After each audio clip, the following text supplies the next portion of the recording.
Donald Trump and Republicans have shut the government down because they don't want to provide health care to working class Americans. All right, let's break this down. First off, Donald Trump and the Republicans did not shut down the government. The clean continuing resolution passed in the House. Donald Trump is ready to sign it. Democrats are using the filibuster in the Senate to stop this from happening. The filibuster essentially means that senators can end debate on a topic indefinitely. And in order to break past the filibuster, you need to have 60 votes in the Senate.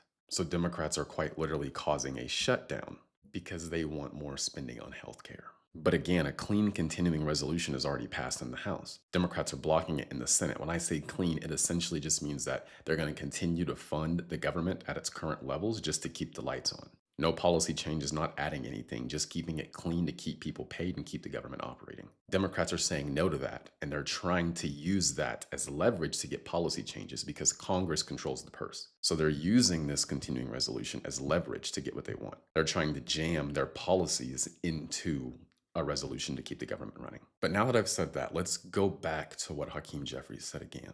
I addressed the first part.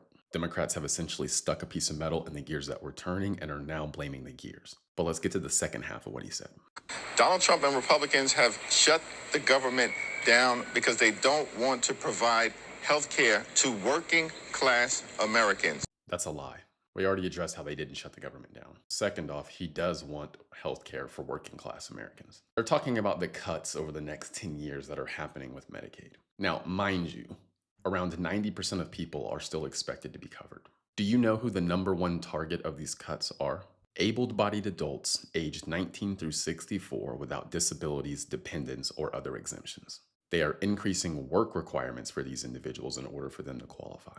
If you don't have disabilities, children, or any other exemptions, why shouldn't you be working at least 20 to 30 hours a week to contribute to our society? You're just supposed to be able to sit back, not do anything, and then reap the rewards from other people's work? So no, Donald Trump very much wants working class people to be insured. He doesn't want people mooching off the system, and I don't blame him.